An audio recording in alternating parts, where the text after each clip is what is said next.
and we will get things kicked off with the Pledge of Allegiance and a moment of silence. So please stand. Pledge allegiance to the flag of the United States of America and to the republic for which it stands, one nation, under God, indivisible, with liberty and justice for all.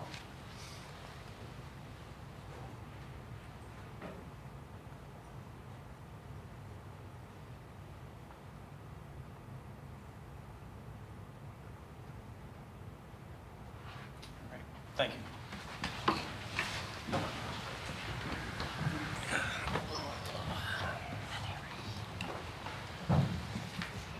Okay, we will get things going with Campbell County Educational Foundation. I understand we have some business with you guys tonight. Yeah, it's good business. It's always good. Good evening, Mr. Chair, Dr. Stanley, and members of the Campbell County School Board. Thank you for the opportunity to speak to you again. I'm Rose Epperson, proud to represent the Campbell County Educational Foundation. Just to remind you, other board members include Susan Brandt, Dean Farmer, Linda Grubba, Vicki Maddox, Brandon Treadway, Kyle Andrews, Sam Vance, Dr. Hale, and Dr. Stanley. We're a volunteer group working to provide financial assistance to Campbell County students seeking post-secondary pursuits. Good things are happening in Campbell County. As I've noted before, generous individuals, corporations, and local foundations continue to support students in the CTE program, as well as college and career readiness programs at all 4 Campbell County high schools. With this funding, the foundation is empowering students through hands-on learning and career readiness programs. This year, the Greater Lynchburg Community Foundation, who continues to support our mission, awarded the foundation a generous gift of $5,000 to be used to support a future center at William Campbell High School. This is definitely worth noting, as it was an award from their Youth Philanthropy Council, a group of 24 seniors from the Lynchburg area that are tasked with reviewing numerous applications and awarding gifts to deserving nonprofits in the region. These students learn how philanthropy impacts our community. This gift will cover fees associated with college visits, FAFSA workshops, college application assistance, and furnishings. We're grateful for these students' commitment to review and consider the Campbell County Educational Foundation. Books, fees, and equipment to send students to the CTE Academy also are very costly. These fees run more than $700 per student, on top of tuition, which can be up to $4,000 per student. Funding helps ensure the maximum number of students can attend at no cost to them or their families. This year, 104 students are attending the CTE Academy. Next year, 125 have requested admittance. Tonight, we're able to gift the school board $35,800 to help meet these students' needs. This amount, combined with the gift we made in the fall, will pay for all of this year's CTE Academy students' books, supplies, and materials. I'm pleased to report this will bring our total dollars of support to $341,469 since we began donating to the schools in 2019. We are excited to see our student interest and participation in these programs grow. I also have the pleasure of introducing a Campbell County student who is living proof of the opportunities made available through the CTE program. Please welcome Rylan Campbell, who's attending the CTE Academy next year. How y'all doing? Yeah. How you doing? Hi, my name is Rylan. I'm a junior at Brookville High School. This year I'm going to the technical center for my electricity class here. I have my NCCER core certification, ladder safety, silica dust safety, and I'm working on OSHA 10. I also took production systems and material and processing at Brookville. I'm a wrestler and a member of the Brookville Timberlake Fire Department. Next year, for my senior year, I've been accepted into the HVAC program at the CTE Academy at CVCC. I am really grateful for y'all giving us the opportunity. Thank y'all. Thank you. Thank you.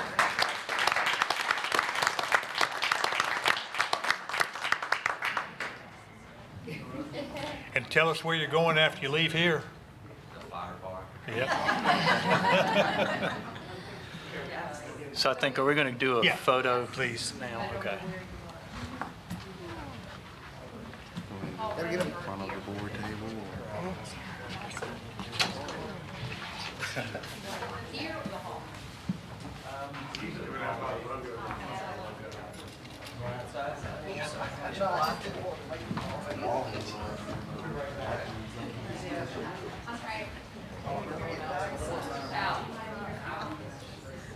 How are you? Good to see you. See you guys.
I know, I feel like if I get in here now, I won't be so squeezed.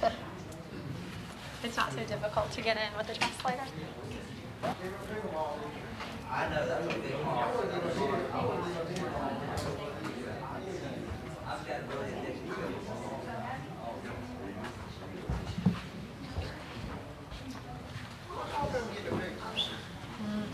Handling money. Should have had you holding the checks. One on each side.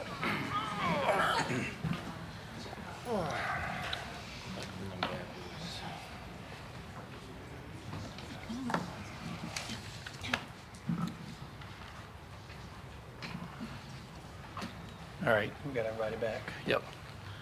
All right, next order of business is matters from the floor. Do we have any speakers tonight? Nobody, okay. We got approval of the March 23rd meeting minutes. Can I get a motion on the minutes, please? Motion. Second. Okay, are there any discussions about the minutes, comments, concerns? All right, all those in favor, say aye. Aye. Those opposed, motion carries. And next, we've got payment of the bills. If I can get a motion on the payment of the bills. Motion to approve as presented. Second? Okay, we've got a motion and a second. Any comments, concerns about the bills for this past month? All right, all those in favor, say aye. Aye. Those opposed? Motion carries. Ms. McClanahan, we have acceptance of donations. Tonight you have 35 donations for approval. Unless you have any questions, I ask that you approve them as presented. Motion. Second. Motion and a second. Any discussion, concerns? Other than it was an outstanding list? Okay, so thanks very much for all of our donors. Yeah, that was a great long list this past month, so appreciate everybody's contributions. All right, all those in favor of donations, say aye. Aye. Any opposed? Okay, motion carries. Ms. McClanahan, we have non-resident tuition. Tonight, you have a list of students for approval. I ask that you approve them as listed. Okay, can I get a motion? Motion. Second. Motion and a second. Any discussion, concerns? All right, all those in favor, say aye. Aye. Those opposed? Motion carries. Ms. McClanahan, we request for supplemental appropriations. Tonight, you have 4 appropriations for approval. Unless you have any questions on those, I ask that you approve them as presented. I got a question. That $1.2 million going to workforce vets coming out of our maintenance fund, that's not, okay, thank you. Yes, sir. Motion to approve? Second. All right, I got a motion and a second. Any other discussions, concerns? All right, all those in favor, say aye. Aye. Those opposed? Motion carries. Personnel report, Ms. Hunley. Thank you, Mr. Chairman, members of the board. You have the personnel report in front of you. There are a lot of more change of assignments on this personnel report versus hires, but we're still plugging along in our openings. We are transferring a lot of people around still. Transportation numbers, there are no significant changes in the last month. So unless you have any questions, I'd ask that you approve it as written. Are we creating another position at the Cornerstone, or are we just No. replacing? Yes, just replacing.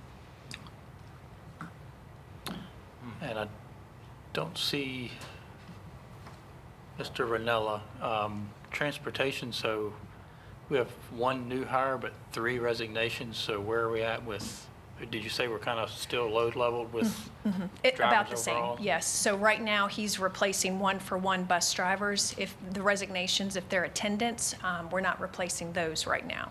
Okay, But bus drivers, he is replacing as needed. And he he's has lost a few had, this month okay. for various reasons. we've had some medical things happen and, yeah. Gary, I stole your question. You usually are all on top of that one, but. I got a question on the report, but I can't talk about it here, so Okay. can we talk Sure. about this in closed session? No. No. Then I suggest we table it to the next meeting. Table the personnel report. Yeah. Okay. Any other discussions, comments, concerns about the personnel report as it's presented tonight? Okay. All right, hearing none, we'll table this and we will vote on this at the next meeting. Is there anything you need definitely done prior to? Yeah, does this the prevent any next action? 2 weeks? No, I mean, I guess it can wait. If your question is if we're adding any positions, we are not adding any new positions. I mean, I can answer questions after the fact, but there are no new positions. Okay, I'm good with that, I guess. I'm sorry? Based on what I looked at here, we create a position. No. No, sir, yes, we're not adding any new positions except those that were approved in the budget. Okay, I'll just talk to you later. Okay. Okay, Yeah, I So think we're my ready to question's vote. probably the same. I have a feeling my question's probably the same as Gary has, so. Okay. So I'll make a motion, we approve a personnel report if it's. all right, we got a motion. Do we have a second? Second? All right, all those in favor, say aye. Aye. Those opposed? Aye. Okay, we have 1 opposed, but motion still carries. All right, thank you, Ms. Hunley. Okay. Dr. Hale, we got reading of proposed policy revisions, first reading. Yes, good evening, Chairman, members of the board. This is just a first reading of policy, so there is no action item, but I did want to highlight a few of these because for the most part, some of these are very minor, but some are a little bit more substantial and want to make sure to address those and of course, welcome any questions. Dr. Hale, I read through them the other night, and I'm just wondering if it wouldn't do us a little bit of good to, like, come to a meeting a half an hour early and go through these doses that you've given us this time?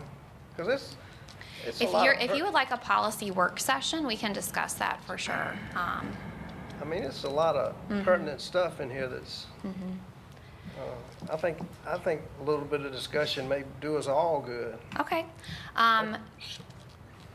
Is that, We'll have to figure out how that would work. Correct. Yeah.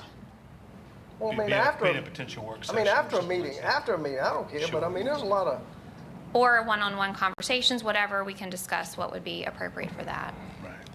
I mean, now you go ahead, but it's just a lot of, Sure. So I'll go ahead and discuss a few of those and then of course can answer any questions. Happy to do that with you all. Policy BDD is one that has to do with electronic participation in meetings from a remote location. That policy does require an annual review. Okay, so you will notice that one is an annual review. And next year we've discussed just adding that in January to be separate, so you don't have so many policies that you need, since we all know we have to look at that one together. The other one that you will notice that has more substantial changes that I wanted to highlight was policy. It's listed in here under IICC, but it also influences IICB.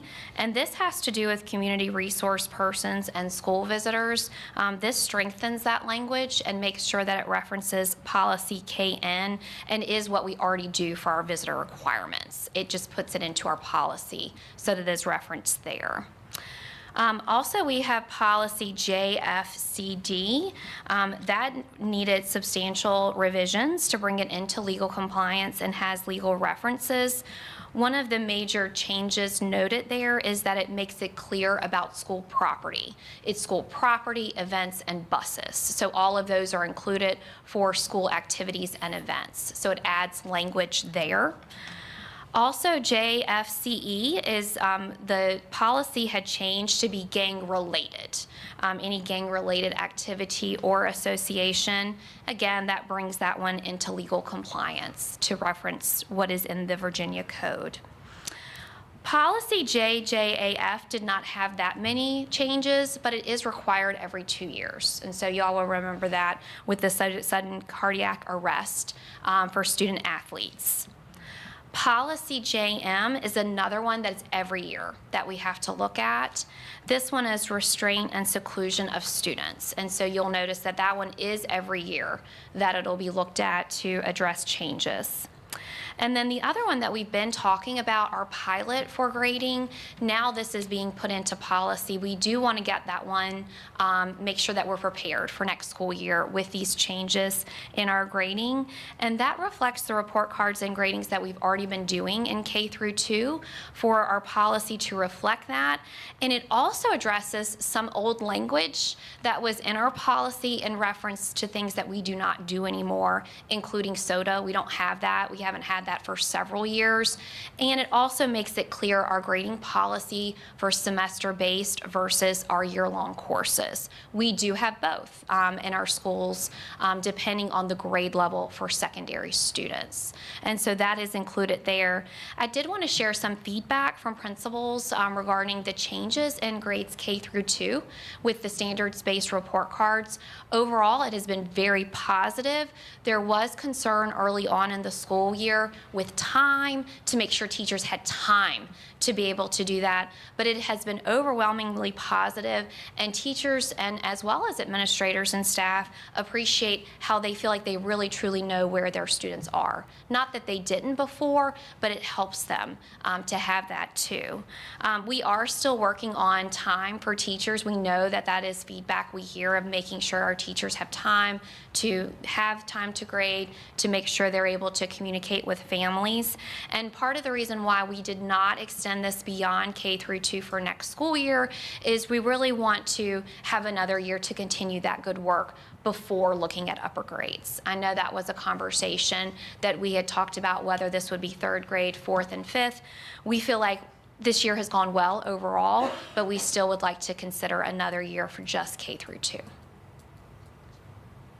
Those were the main ones I wanted to highlight, but I am also welcome to answer questions this evening as well as any type of follow-up that is needed. All right. Anybody have any questions tonight, or else, Dr. Hill, if you guys can discuss how we want to go about follow-up session, whether it's as a group or individually, and just Sure. circle up with us, let us know how we'll handle that, so. Can we just put it as the last item on the agenda for next meeting and just tell people that we're going to discuss these policies? And if you don't, I mean, I don't know who all's going to be here, but if it doesn't mean anything, just, leave. Sure. And of course, always in the meantime, you're I welcome understand. to ask questions, I understand. just in case there's something that, and I would love, to be able to address your questions effectively. Okay. So again, no action needed tonight. This is for you to have as a reference. And then, again, we'll talk as well. And please know you can always reach out to me.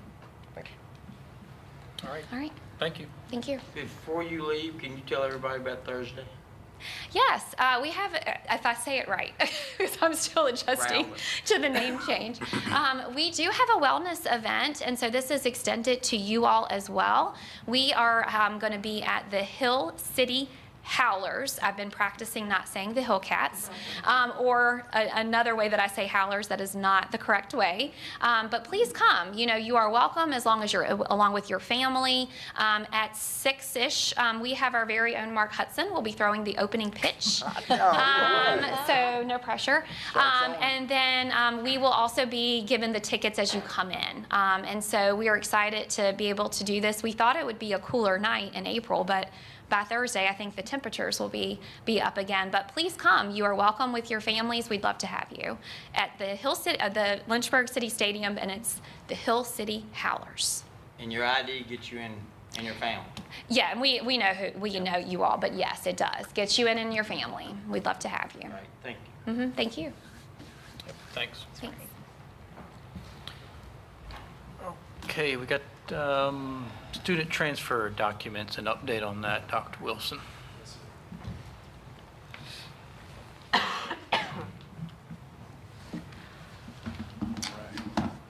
evening, Chairman, Dr. Stanley, members of the board. As a staff, we're always looking for ways to work more efficiently and still find the best ways to support our families in our community. And some of those things have to do with the processes that we look and how we move students and calculate students and collect information.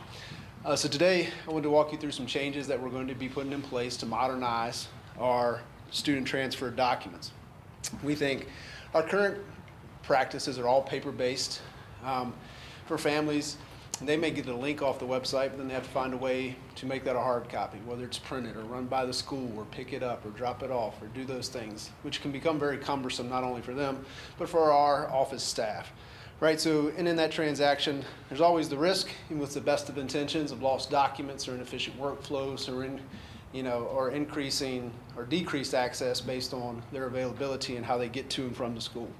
So we hope to increase access and create some efficient workflows by modernizing our transfer document process. Some of the benefits we believe that come from this workflow automation will be the direct automating of the routing of these documents to administrators and central staff, the removal of physical paper, which in turn will be some cost benefit, right? Maybe not as significant, but anytime we can reduce the amount of paper, faster approvals, secure storage, immediate access, bigger things like program availability, so we can have faster evaluations of what we're doing and when and how we're staffing things. It'll allow us to have searchable applications and data improvements, and really just transitioning into a modern age of documents. I think everybody here has probably had some type of e-sign document in your possession at some point, and this is the format where we're heading. So how will it work? There'll be links to Adobe Sign documents that'll be available on the website. Parents or guardians can complete the online forms along with any informational releases, which are often a barrier for us gathering information, but it'll all be part of one document. If you don't fill in all the blanks and sign, the document will be submitted. So the completion, we won't have incomplete forms, we won't have incomplete documents, we won't have to be searching and calling people back to get more information. It'll all be done in one shot. Principals will receive real-time notifications. So as soon as those documents are submitted, principals will be notified immediately via email, and they'll be able to sort and filter those documents. And once the final decision is made, as soon as the final approval is given at a central office level or at a building level, everybody gets a final copy of the document. You don't have to wait on the U.S. mail, which They are well intended, but it takes a while sometimes. And the transition either from the Pony or in our office. So making them all digital, we think will expedite some of these and make us more efficient and allow our staff to spend their time doing some other valuable items. So what parents will see on our website, there are already 2 links. These links will be there, and we will add them in our enrollment locations as well. So parents will simply click on the form link in the website, and then from there, they'll be taken directly to a fillable PDF document. All the required blanks are highlighted, and it'll be very obvious what information they need to put in. Some additions, some changes that we've made to the process to help with this, taking it from hard copy to electronic requires a couple of adjustments. One being the initial deposit, the $50 check that was supposed to be kind of back and forth between people, really caused more of a burden on some of our financial than it did. It didn't add to the cost. It was always applied to the tuition. It wasn't anything in addition. But the elimination of that will allow us to go purely electronic, and all the collection of the tuition will be done as it always has been through School Cash Online after the approval by the board. To lump together most of these applications and help with our staffing needs, we had a deadline of July 1st for non-resident applications. Now, it doesn't mean that people can't apply after July 1st, but it is our encouraged deadline for those that want to be here for the next school year. That allows us at that July 1 deadline to bring those to the July board meeting, board approval. People will get letters in the month of July, and we can collect tuition by that August 1st deadline. It really aligns more of our practice with what is our current practice and puts it into a streamlined format. People will still be able to access some of these applications after that deadline, but that'll be principals on a case-by-case kind of people coming in and asking for access, and we'll do them as we always have and bring them to the board in that way. Just to kind of show you the second half of the application, where we'll be gathering releases of information, which has always been a part of our process, but often a barrier because folks would either not complete it or not turn it in. This allows us to get all the information we need if students are transferring from other schools or other facilities, and make an appropriate decision based on that student's previous discipline, attendance, or special programming or plans. So once they fill out all of these documents, the workflow will be very much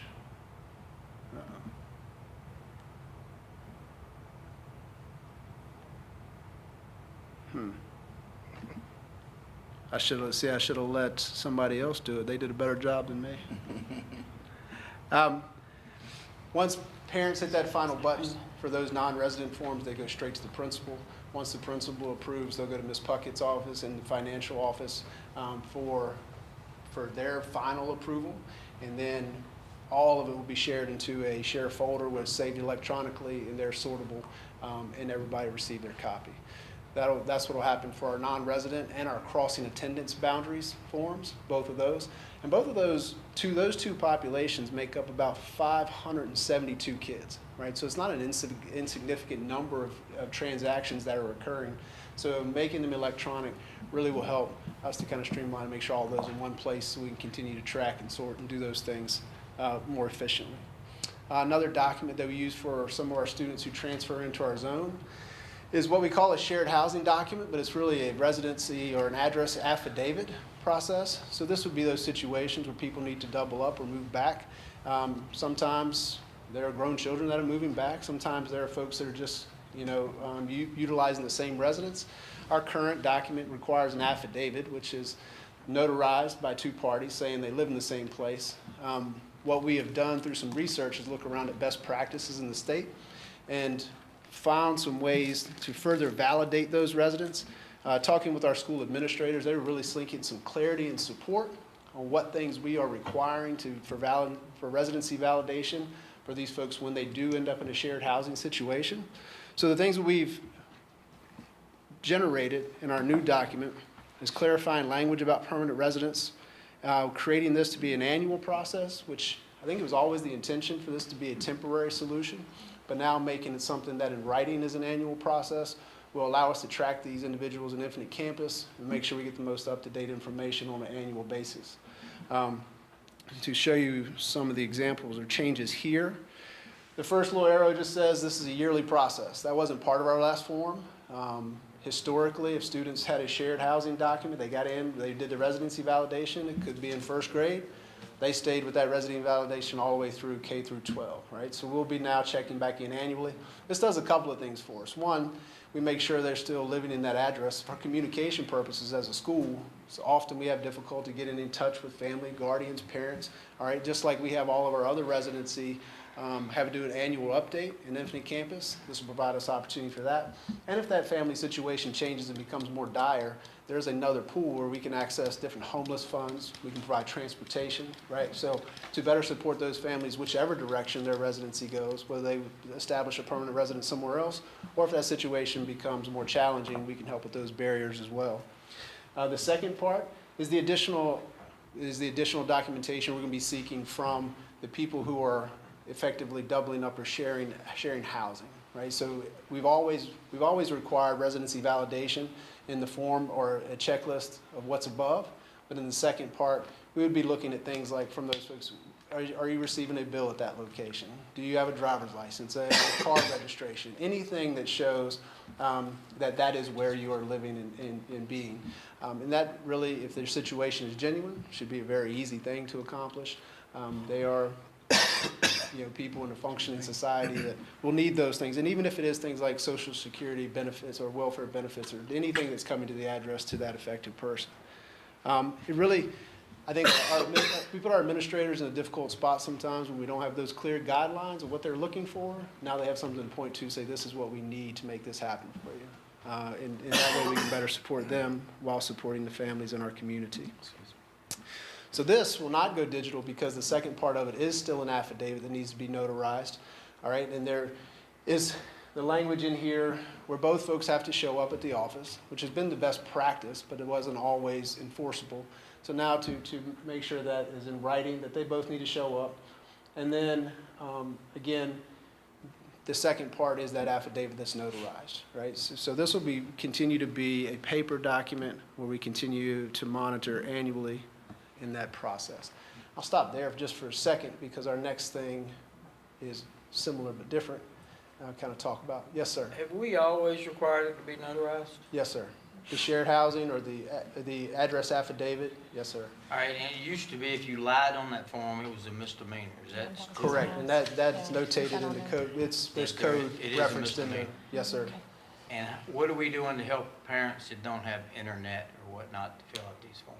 They can do it at the school. So like open house or something, we'll have something set up for that? Yes, sir. Okay, thank you. Yes, sir. I imagine these forms are also mobile-based, so they can do it right from their cell phones, correct? Correct, yes, sir. All of them can be completed, and that Adobe PDF can be completed on a smartphone as well as any other mobile device. Do you have all this set up now, or is there still work to be done? Yes, sir. It's all active. Actually, Mr. Hudson made all the miracles happen, so it's all there. The crossing residency boundaries form actually goes live today. Okay. All right, the non-resident form will go live at the beginning of May. Meeting with administrators, they wanted it to start as soon as possible so they could start staffing plans and moving forward. So the crossing attendance boundaries is live on the website today, right now. So are we notifying parents since it's something that we're now requiring annually? Just because I know we haven't always Yes. gotten it annually, or are they being Correct. notified? Yeah, when they're completing those shared housing forms moving forward, yes, we will. But I mean, as far as like starting the new school year, are we saying, you're being sent this link because you have previously had a crossing attendance line and you need to refill it out? The crossing attendance boundaries, we haven't typically sent out a notification, but when principals do for that, yeah, they'll send the link instead of a hard copy letter or document. And they're going to do that annually? We're Yes. going to relook at that this year? We Just, can, I know absolutely. I would suggest if we're going to do it, this is the time to kick it off. Yeah. I know we've got some concerns with enrollment. Mm-hmm. I think we should send it out to. Yeah, I'm happy to do that. We can If it's generate been that. and say, hey, we're refreshing our documentation, we're going everything online, Mm-hmm. we're going to require that it's done so that it's from this point on, everything is online. Right. And they're not relying on old paperwork. And some of the other populations that we haven't been tracking in Infinite Campus, we're going to start doing that this coming year also. So we'll be able to run reports and generate those electronic communications Right. pretty easily. I just think this is the time to do it, Yeah, agreed. to re-kick it. Yeah. Now, does crossing the boundary lines still have to be approved by the superintendent? Yes, sir, that workflow I stays think the that might same. be the biggest hiccup in this whole thing. Yeah. Work a little overtime. Yeah, no, that workflow stays the same. So that'll go, when parents hit it, it goes to building principals, and building principals hit it, it goes straight to Dr. State. Yes, sir. He has the final say-so. Yes, sir. Yeah, okay. Correct. You have a data center planned to store all the information? No, hopefully we won't need it. Ms. Dobbins has been doing a lot of it by hand for a while. We'll be able to, between her office and finance office. So, in good shape. All right, anything else about the transfer? You got something else to cover? Yes, sir. Just Okay. one more quick thing. So, along with moving things in a digital aspect, we'll be moving all our student athletics and activities registration to a digital access through Arbiter. When the VHSL about 2 years ago, or a little more, shortly ago, changed all physicals to being a 14-month cycle as opposed to being a May 1st start date. It used to be that every physical had to be done May 1st and it was good until next May 1st, right? That was the cycle for everybody. But what they found is people's insurances and things, people accessing to those. So they've made it now where whenever you get your physical, it's good for 14 months. So if you get yours October, it's good for 14 months all the way through, right? And you get yours in May. And so it became a nightmare to track and keep compliance and make sure eligibility and that kids were safe, right? To make sure we had updated physicals for all our activities and athletics. So that was a spark of kind of how are we going to do this and make it manageable for our athletic directors and our administrators. And of course, technology provide an answer. And so recently, meeting with athletic directors and administrators and athletic trainers, we went through several different proposals from different companies, and Arbiter was the one that we decided to go with. Arbiter also partners with the VHSL and does all our scheduling. A lot of our folks already use it for scheduling and officials and so on. So this is an extension of that program that allow all families to register their athletes digitally. Same thing Mr. Pearman brought up earlier. You can access it through a smartphone, all the images, things you need to capture, you can take pictures and upload. And really, anybody who's registered their kid for even rec league athletics in the last 4 or 5 years, this transition's already occurring on even rec league levels. So we're getting into that space, and Arbiter will be the avenue we use. And really, parents will be able to keep up with all the different things, right? So custom registration forms, and so not only will we be able to collect physicals, but our athletic handbook that we developed kind of collaboratively about 1.5 years ago, 2 years ago. Any waivers, signatures, emergency information. It'll allow coaches for when they're on the trip. If you've ever coached or ever been a part of sports, a lot of times you end up with a binder of emergency cards or something, right? If you didn't forget it. And you go on the bus trip. Now there'll be an app on their phone. They can pull it up. They can see everybody's emergency information, allergies, contact information, communicate with families. It'll provide a communication tool for one-way information, updates, all of those things. Anything families need to upload will all be in one place and sortable and easy to access for administrators, athletic trainers, and athletic directors. So ease of use. Each school will have its individual QR code where parents can scan the QR code, they can go online, they can click a link, any way to get them to their individual parent login site. And we'll have 6 different accounts. It'll be 4 high school, our 2 combined schools will be one, and then 2 individual middle schools. Middle schools will have their own landing page. Every high school will have their own landing page managed by athletic administration. So they'll be able to get all their parents access and in the system. When parents access the system, they'll be able to either sign in as a returning athlete or a new athlete. If you input your student's information one time, it follows them 6 through 12. So if you have a student athlete in 6th or 7th grade, it'll roll with them to the next grade and the next grade, and they'll always be there. You can update information as needed, but they're already in the system. So rostering, this will also feed into all our master eligibility list, saving our athletic directors a lot of time and really helping us remain in compliance, but also ease and efficiency of work, the paperwork side of what our athletic directors already do. And if you spend any time with an athletic director in high school, and the trainers and the coaches, everybody, a lot of time and effort. So if there's a way we can make it easier, I think it's well worth it. So once they do that, all the forms that they need access to are linked in the same app. They pick a sport they want their kids to play. There's a spot where they upload physicals, and again, the physicals or any other waivers can either be acknowledged or uploaded. Can be captured on a cell phone. They don't need a scanner. They don't have to get the doctor to send another copy. And if you've been through the world of high school athletics, some of those are great barriers to remove for families. And make sure that just by taking a picture, we can get the information we need. And any policies or waivers, all the information we already put out to people and maintain and produce and print. We probably make a considerable amount of money to print all these things, handbooks and things to send out. They'll all be digital in there. Parents can check, recheck, go back and see. And all those agreements are signed and go real time to all our sports administrators. So the implementation timeline for these various digitized or modernized forms, like I said, the attendance boundary form went active today. It's active on the website today. Our non-resident form, May 1st. The new address affidavit will be May 1st. And Arbiter, we will be looking to launch in May, at the end of May. We attend our second training with that company this Thursday. And once that's finalized, we'll launch that through schools, and that'll be ready for the 26-27 school year. So we hope that two things, will be more efficient and better use of our staff's time, and we're better supporting families and creating greater access and ease so they can have the opportunities they need in school. All right. Questions, comments, concerns? I think it's outstanding. Everything's going electronic. My wife got a car and I went to look in the owner's manual, and there was no owner's manual. You got to scan it on your phone and read it on your phone now. So I'm kind of old school, but I guess I'm coming around. But no, it does make it much more accessible to everybody. So yeah, I think that's a great effort on your part. So thanks for that. Anybody else have any comments, concerns for Dr. Wilson? It's more of the same. It definitely helps with efficiency. Imagine having to keep up with all that manually. Now it's just going to literally be zapped to Dr. Stanley. So, and then everybody will be able to keep up with it if they need to. So I love it. Yes, sir. Thank you. Is Okay. it secure? Sir? Is it secure? Yeah.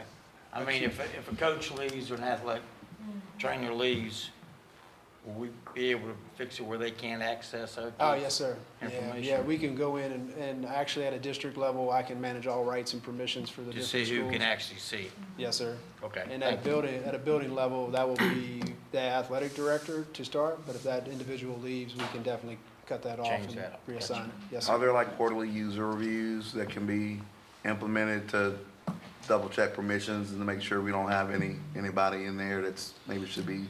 Yeah, and we Okay. can, and those rosters are generated annually, and it is really a click of a button. You can cut them on and off, and it's all very user-friendly. Yes, sir. It's better than handing out keys. Very much so. Thank you. All right. Thanks, Dr. Wilson. Yes, sir. All right, Dr. Stanley, Superintendent, will update us on several topics. Yep, thank you, Mr. Chairman. I first want to, hope everybody had a good spring break and you get back and we come back to testing and we're all geared up for that. And then we come back for awards and all of the good things. So you got the testing aspect of it, get through that. We're going to knock it out of the park this year, and then we're going to get into all of our awards. You've got a calendar that Dr. Hale provided for you with a lot of our secondary awards nights. Obviously, this is just a small list. It does not include elementary, so I'm sure your elementary principals will be reaching out and inviting you to some of their activities. Just two things that come to mind before we get into budget conversations. One, it's right before the break, I went to the all-county course, and I'll tell you what, nothing gives you a better feeling than watching all of our elementary kids up there singing "America the Beautiful." it was impressive, and I want to thank Alice Watson and our teachers that put a lot of time and effort into wrangling up their kids for one big practice, and then they put on the show, and it's fantastic. So that was great. And then at the VSBA Southern Region Forum, the art contest, we had Alta Vista place first in the middle school and the high school parts of that contest. Abigail Keldon and Selena Little both won first place. So that's 2 years in a row. Yeah. Yeah, we won high school, Won middle school and high school. no, last year. And last year, we won high school. Correct. So made the comment that Alta Vista is just becoming the art capital of Campbell County. So congratulations to those students. In terms of budget, we still do not have a finalized budget from the state. Hopefully, they're reconvening this week on the 23rd, and we will have a finalized budget soon. When we do, we'll obviously revise what you've already approved and make any adjustments that we need to make and get you to reapprove the amended budget. In terms of this year's budget, if you hear administrators at central office people, if they tell you that we don't have any money, I've basically told them the same thing. It is very tight coming down the stretch this year, and one of the reasons for that is because we're trying to come up with enough funds to do a bonus for all of our employees. You know, the governor had that in his budget before leaving office, and it really doesn't have a set amount. He recommended $1,500, but that's based on what we get from the state and our local match. Then if we divide it and give it to all of our employees, it doesn't necessarily have to be $1,500. So I've just told our principals, we're going to do the best we can, okay, with what we've got.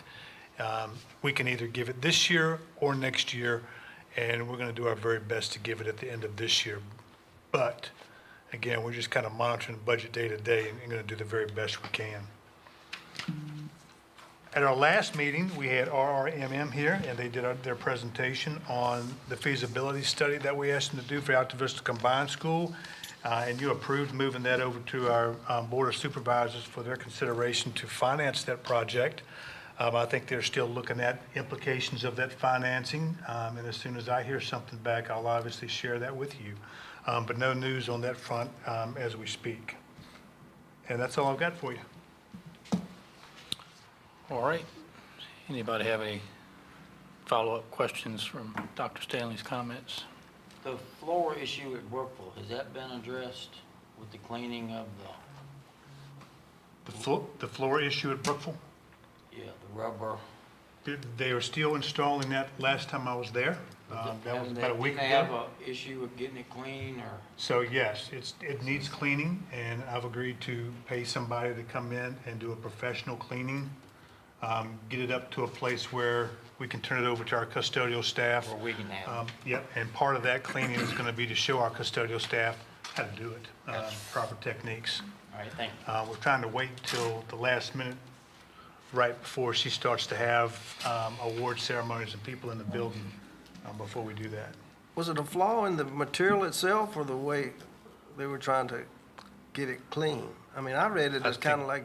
I think it's just been kind of the wear and tear on it since we've installed it. Okay. You know, students are on it every day in the Well, cafeteria. the report said they didn't get the protective cover off. It has, Yeah, we have a meeting tomorrow. I can follow up Yeah, on that and follow report up. back. I haven't heard about a protective cover. it kind of read to me that what they put down didn't have the right stuff that came to the top to give it the gloss or something like that. Right. It's kind I of- do know they went back and Ms. White can confirm this. I think the last time I was there, they were working on squaring up some of the rubber tiles that were in the cafeteria, so that should be corrected by now. That'll make some of our Board of Supervisors members very happy. Good. We have a meeting tomorrow, and I'll confirm a lot of that. But yeah, I know that was a concern. All right, any other questions, concerns? All right, Gary, we'll just continue on with you. All right. You have any other? I got one thing, I would like to congratulate Juan Thornhill on his induction into the VHSL Hall of Fame. I think that's, is that the first person from Campbell County that's ever been in that? Does anybody know? I do not. I don't know. That'd be interesting. That's all I got, thank you. All right, Mr. Pearman. All right, so got a few things going on. First of all, Saturday I got to spend the day down at William Campbell. We had a middle school track invitational there. Had over 400 participants competing during the course of the day, and if I remember correctly, I think there were 12 schools there, maybe a few more.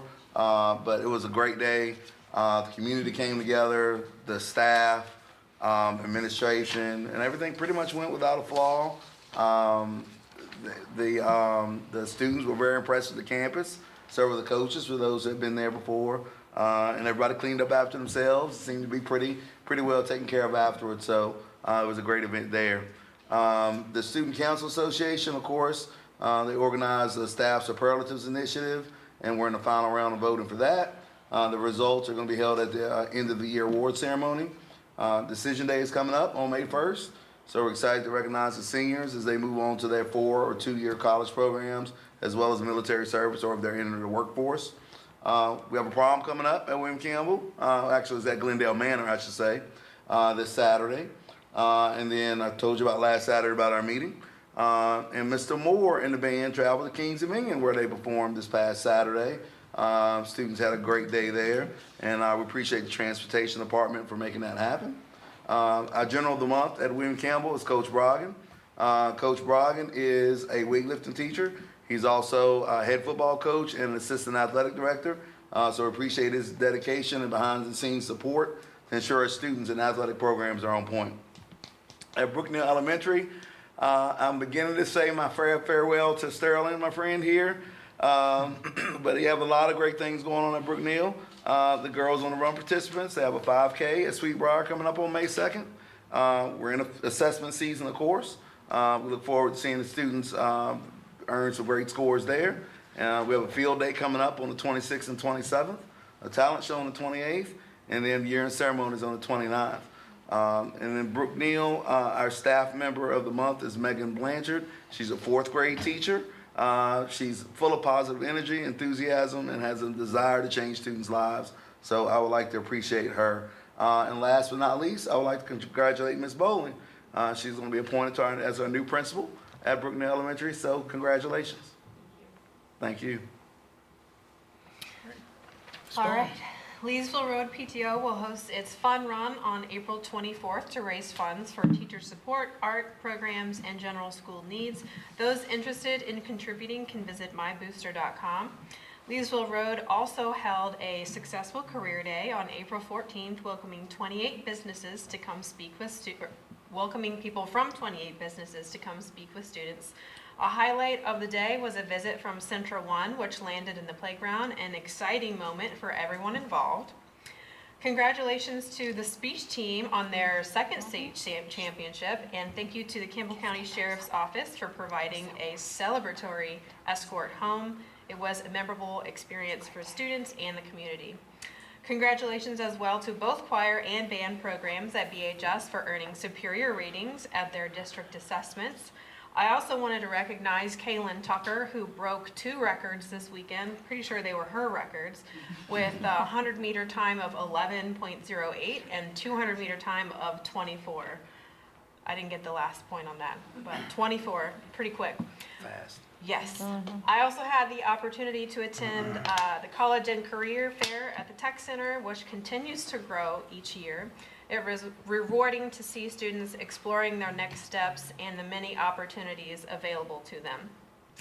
Additionally, I attended a creative and engaging Family Feud event in Mr. Meyer's Auto Tech class with full participation from staff and students and even a Steve Harvey inspired mustache.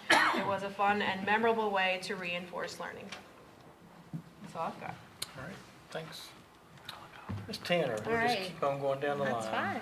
So I want to recognize Sergeant Williams and Lieutenant Cowart, who came with me to serve. He kind of, over spring break, he took his time and came to the Child Abuse Prevention Summit at VSU to represent our SRO officers and Sheriff Clark on their Botman and the way that they contribute with bringing the Botman into our schools.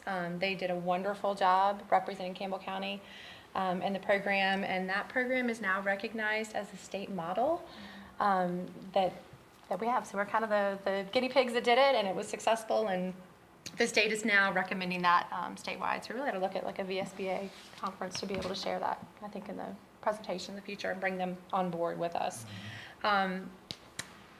Other than that, I've gotten done, like reality store simulations have been kicking in Campbell County. I cover 5 counties with extension, but I have been pretty much in Campbell County over the last 4 weeks in multiple ways. We guinea pigged for our entire district at Brookville High School, the brand new reality fair, which if you've attended the old ones, it need to be updated.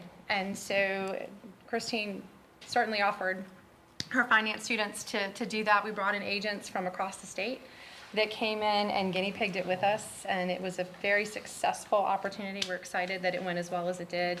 We've also done the old reality fair at Alta Vista. We were at Rustburg. I was at Leesville Road Elementary doing a kids marketplace. So it's been a great opportunity to do that. We look to bring that into all of the high schools and combine schools with a brand new program, next year and kick that off. But it was a huge success. And do you have anything you'd like to share? Little Mermaid, yes. They were singing at Tomahawk Elementary School last week. They greeted the students as they came in. That was fantastic.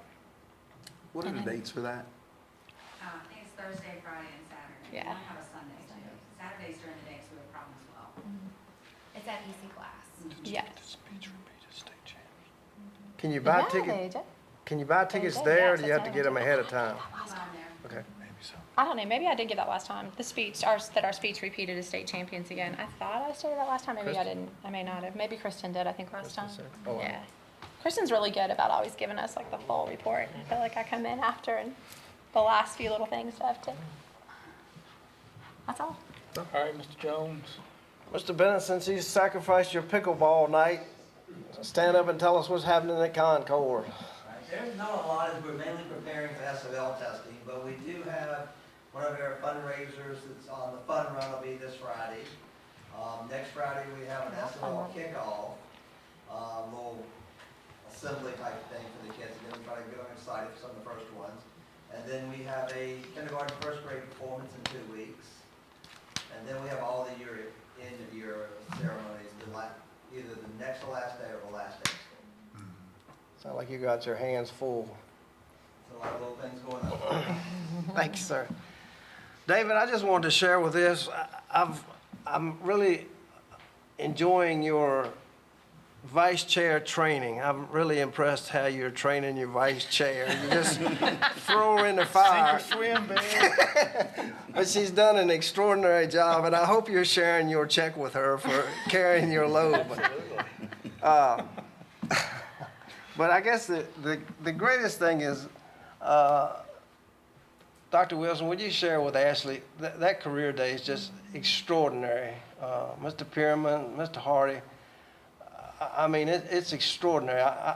We do a lot of great things in Concord, but I think that gets close to the top, and it's just, I can't even imagine the work it goes into assembling all of that, bringing all those in, and it's so, I guess, rewarding to see so many of the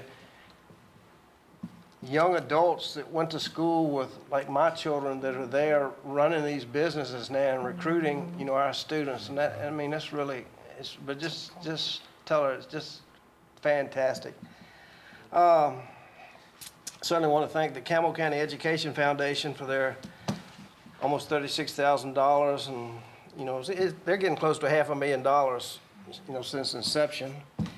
And then I had an opportunity a couple weeks ago to visit and attend an art show at the Rivermont School on Leesville Road.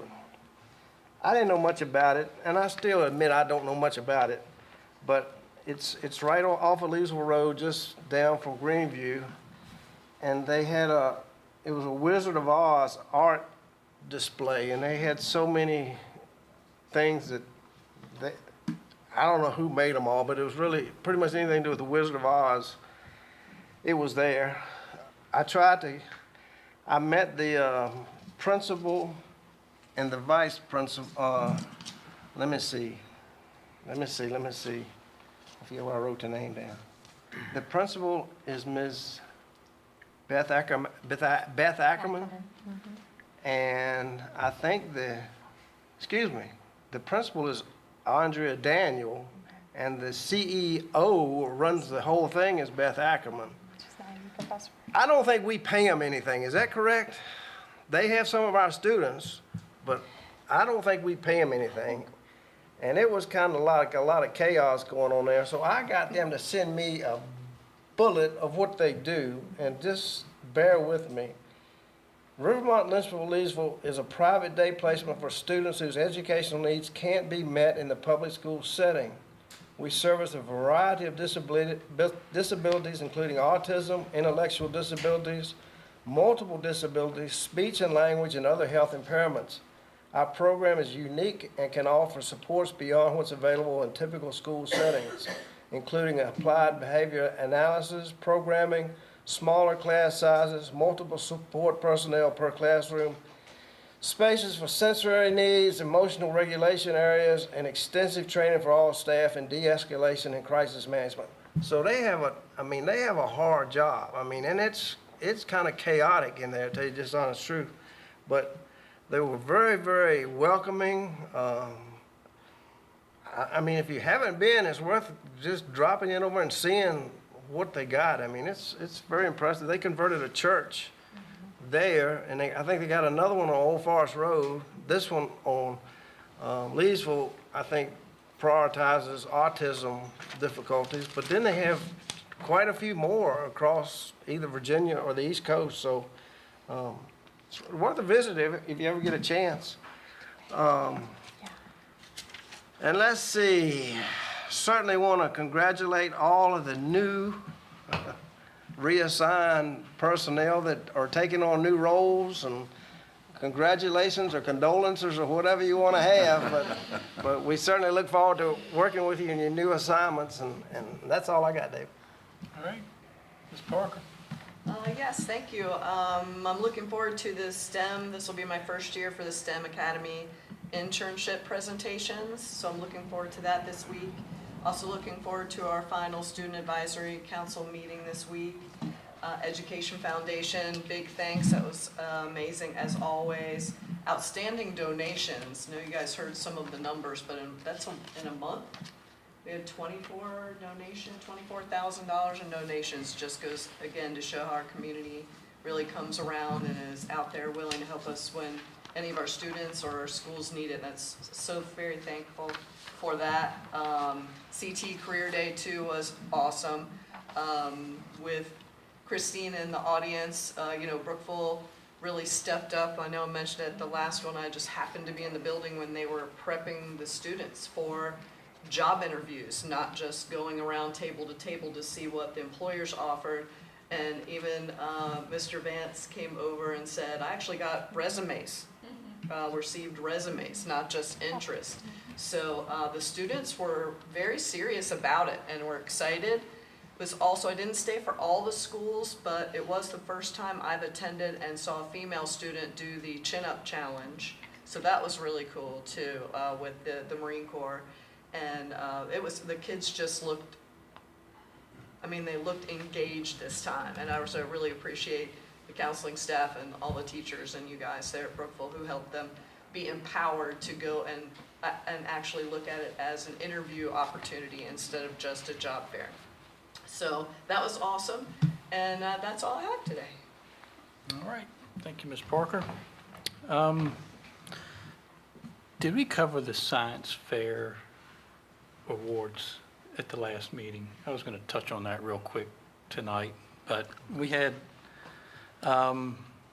numerous winners from the Central Virginia Governor's School who participated in the Central Virginia Regional Science Fair on March 14th. 81 students from across the region attended and participated. The Behavioral and Social Sciences First Place Award went to, forgive me for these names if I slaughter the pronunciation of some of them, but Kevin Corey-Laredo from Rustburg won first place for that, Behavioral and Social Sciences.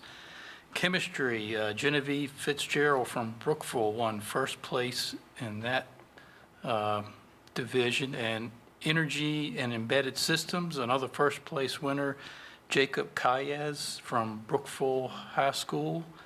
We also had physics and astronomy, a second place winner, Luke Compton from Brookville, and material science, a second place winner, Chris Anthony from Rustburg. So that's 3 first place and 2 second place winners, 5 in total. And Mr. Laredo and Miss Fitzgerald from Rustburg and Brookville will advance to the State Science Fair. Has that happened yet? That's supposed to be this month sometime. It happened in this month, so we were hopeful that maybe in May, we might be able to invite the students. Okay, once it's great. finished, to come, to share once they've been through their last competition. Okay. But it's very impressive, the number of students who placed and did so well in such a variety Yeah. of topics. Yep. At Rustburg High School, the softball team is doing very well. They have an 8-1 record, and Layla Bigham has pitched 4 straight no-hitters, tying the VHSL record. So she's having a great season, as is the team in general. You may have seen on the news, we have Mr. Matt Womack, who won the Regional Teacher of the Year from Chick-fil-A and received $10,000 donation for the leadership program. So congratulations to Mr. Womack. We've got a talent show coming up on the 24th at 6:30 at Rustburg. We got a theater production, Mary Poppins, to rival the Little Mermaid, so we'll see how these go. That's April 30th through May the 2nd at 7 p.m. And then we have a choral concert on May the 12th at 7 p.m. And at the middle school, Barry, they're having their spring plant sale. You missed that one. You usually bring that up, but that's on May the 2nd at Rustburg Middle School from 9 to 2. And they're having a spring chorus concert on the 19th of May at 6 o'clock. And then real quick, thanks again to the Campbell County Educational Foundations for their almost $36,000. And then as Ms. Parker mentioned, another $25,000 in donations from numerous other businesses and citizens in Campbell County. So thanks to those folks for their generous contributions. And I think that's all I've got. So I will bring up, I think we have closed session tonight. So if I can get a motion to move into our closed session. To adjourn first. Motion to adjourn. Make a motion to adjourn and head into our closed session. Wait a minute. All right, a motion. No, you gotta Go read into- the. I do. you gotta I'll read read the it. have it. language. I got it. Mr. Chairman, I move that we convene in a closed meeting pursuant to 2.2-3711-8 of the Code of Virginia for consultation with legal counsel employed or retained by a public body regarding specific legal matters requiring the provision of legal advice by such counsel specifically related to interpretation of legal contracts entered into by this board. Second. Okay, motion is second. All those in favor say aye. Aye. Those opposed? Okay, we'll adjourn into closed session.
didn't sign that part.